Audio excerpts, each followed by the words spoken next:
Bonjour et bienvenue dans cette émission du Club Echo. Merci de nous rejoindre à nouveau. Aujourd'hui, nous allons discuter avec François Parot. Bonjour. Fondateur d'agence Côte-Ouest, 20 ans, sauf erreur de ma part. C'est ça. Bon, 20 ans. agence spécialisée donc dans la communication événementielle. Allez, un très rapide parcours. En 20 ans, qu'est-ce qui a changé? En 20 ans, qu'est-ce qui a changé dans l'événementiel? Déjà en 20 ans, il est né à peu près, c'est une profession qui est vraiment née il y a une vingtaine d'années. Ce qui a changé, on a eu les années Fast, les années Bling Bling qu'on a tous connues, et les organisateurs d'événements en particulier. On a traversé diverses crises. On a cru à un moment donné qu'on allait être un peu balayé par tout le monde digital. Aujourd'hui, les choses s'équilibrent et l'événement devient souvent, pas toujours, mais souvent, le point de départ de la communication, parce que l'événement, c'est la rencontre. Alors, ce qui change beaucoup aujourd'hui, c'est qu'on a besoin de provoquer ces rencontres, mais l'important, c'est d'avoir des rencontres où on a vraiment quelque chose à se dire et pas seulement faire la fête. Il n'y a pas juste faire la fête, il faut qu'il y ait du contenu derrière. C'est le contenu aujourd'hui qui fait toute la différence. D'accord. Aujourd'hui, comment ont évolué les budgets? Puisqu'effectivement, il y a des demandes qui sont un petit peu différentes. Néanmoins, on connaît la conjoncture économique, on sait que c'est difficile pour les entreprises. C'est quelque chose que vous ressentez, vous aussi, au quotidien, dans les demandes? Dans les demandes, alors c'est paradoxal, on a peut-être plus de demandes qu'autrefois, mais sur des événements qui sont de moins grande envergure. Et sur des événements où les budgets sont effectivement de plus en plus serrés. D'abord parce qu'il y a moins d'argent, ça c'est une réalité, enfin pour tout le monde. Et puis même quand il y en a, c'est pas forcément toujours très bien vécu de le montrer. Donc effectivement, on est plus sur des économies de moyens, de la sobriété, mais encore une fois du contenu. D'accord. Qui fait appel à Côte-Ouest? Plutôt des collectivités locales, des entreprises aussi?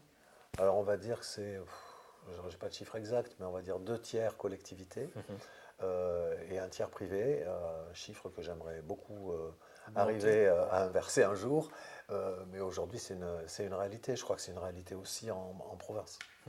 C'est aussi une question de budget, j'imagine aussi. Souvent, les budgets sont un petit peu plus forts sur les collectivités que sur, les entreprises. Sur les collectivités, en particulièrement sur les événements publics, puisque ce sont, enfin, par nature, des événements qui accueillent plus de monde. Donc il y a forcément plus de moyens et besoin de professionnaliser ces rencontres-là. D'accord. Est-ce qu'on peut donner quelques références pour Côte-Ouest? Alors les références, c'est certains grands événements de la ville de Bordeaux, en particulier en partenariat avec Bordeaux Grands Événements, comme les fêtes du vin, les fêtes du fleuve, mais pas seulement, puisqu'on est en train de préparer le prochain Agora, par exemple, sur lequel on a une mission d'organisation et de régie plutôt. L'Escale du Livre qui est en train de se monter, le festival du film indépendant. Le fameux FIFIB, donc. Le fameux FIFIB. Un joli événement, moi, que j'aime beaucoup, c'est les foulées littéraires, rencontres des littératures sportives à Lormont, qu'on fait maintenant depuis 3 ans. On va faire la 4e édition. Et puis après, des projets plus liés au monde de l'entreprise, le tournoi Challenger de Primrose, le tournoi de tennis. Le projet Redefco, l'île aux Sainte-Catherine. Et puis un événement qui s'appelle Tétis aussi, qui est un salon des énergies renouvelables que j'aime beaucoup. On peut en parler justement un petit peu, parce que je crois que la prochaine édition a lieu à Cherbourg, sauf erreur de ma part. Tout à fait, c'est dans un mois à Cherbourg. Alors cet événement, il est né à Bordeaux. C'est un ami qui avait fait appel à nous pour organiser ça avec lui, qui est Marc Lafosse, qui est océanographe. Et son idée au départ était de provoquer de la rencontre entre des chercheurs, dont il est, des collectivités territoriales et des industries autour des énergies marines renouvelables. Donc le premier salon, il a été créé à Bordeaux, en Gare 14, il y a 3-4 ans. Ces rencontres ont vraiment été très intéressantes et très réussies. Il a réussi à attirer du monde de ces trois entités. Et du coup, maintenant, Tétis existe tous les ans sur des villes côtières. On a été à Brest, on va à Cherbourg. Je crois qu'on va bientôt attaquer la Méditerranée. Il y a Tahiti qui fait des demandes. Donc aujourd'hui, on s'aperçoit qu'autour de ce salon, il y a des pôles d'excellence qui se sont créés, une industrie qui est en train de se mettre en place, la recherche qui avance bien, puisque les énergies marines renouvelables, ça veut dire quelque chose aujourd'hui. Et on s'aperçoit que ces rencontres-là, elles ont beaucoup poussé. C'est une nouvelle industrie qui est autour en plus du développement durable, ce qui est pas mal. Et du coup, on a vraiment l'impression, nous, en tant qu'organisateurs d'événements, à participer au développement économique et à pas seulement organiser des fêtes autour de la réussite de certains, quoi. On fait aussi avancer les choses, quoi. C'est un modèle qui est duplicable sur une autre filière, par exemple, concrètement. Est-ce qu'on peut imaginer, je ne sais pas, sur le monde du vin, sur n'importe quelle autre thématique, en fin de compte Sur une thématique d'innovation, je crois qu'on peut complètement l'imaginer, parce que ce qui me manque souvent, c'est le temps, de bien organiser le temps contact des gens et de faire en sorte que les gens qui ont des choses à se dire se rencontrent.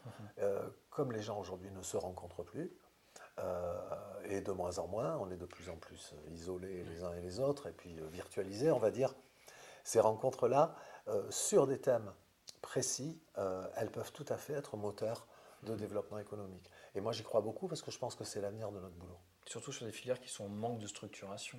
Ça peut être le cas pour le numérique, pour le e-commerce, etc. Tout à fait. Pour le numérique, pour les nouvelles manières de financer des projets. On réfléchit à des rencontres comme ça un petit peu plus... qui sont à la fois physiques et digitales et qui permettent à des économies de commencer à se structurer et à exister. On a parlé du FIFIB, on a parlé d'autres grands rendez-vous sur 2014. J'aimerais qu'on fasse le point sur Bordeaux Fête le Vin. Je rappelle les dates. 26 au 9 juin, premier événement touristique en Europe. Qu'est-ce qu'on peut en dire aujourd'hui, puisque Côte-Ouest intervient quand même depuis des années sur cette manifestation. Aujourd'hui, où en est-on? À quoi faut-il s'attendre? Alors, ça se prépare fort. Donc, on bosse beaucoup avec Bordeaux Grands Événements, avec Laurent Maupilet et Stéphane Delot. On accueille la ville de Los Angeles. Là, il y a un gros programme dont je ne vous dirai pas grand-chose, mais qui est en train de se monter avec un très beau pavillon.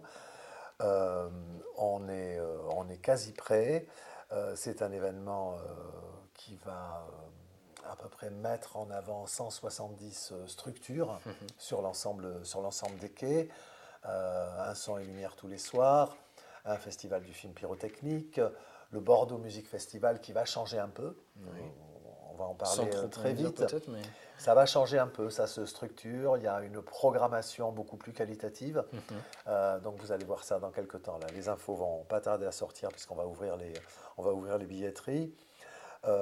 Et on est sur une soixantaine d'exposants, environ 350 exposants qui seront présents sur Bordeaux Fête le Vin. Donc les exposants habituels, mais des nouveaux aussi. Il y a toutes les institutions qui participent parce que quand même autour de la Fête du Vin, les collectivités territoriales sont toutes présentes.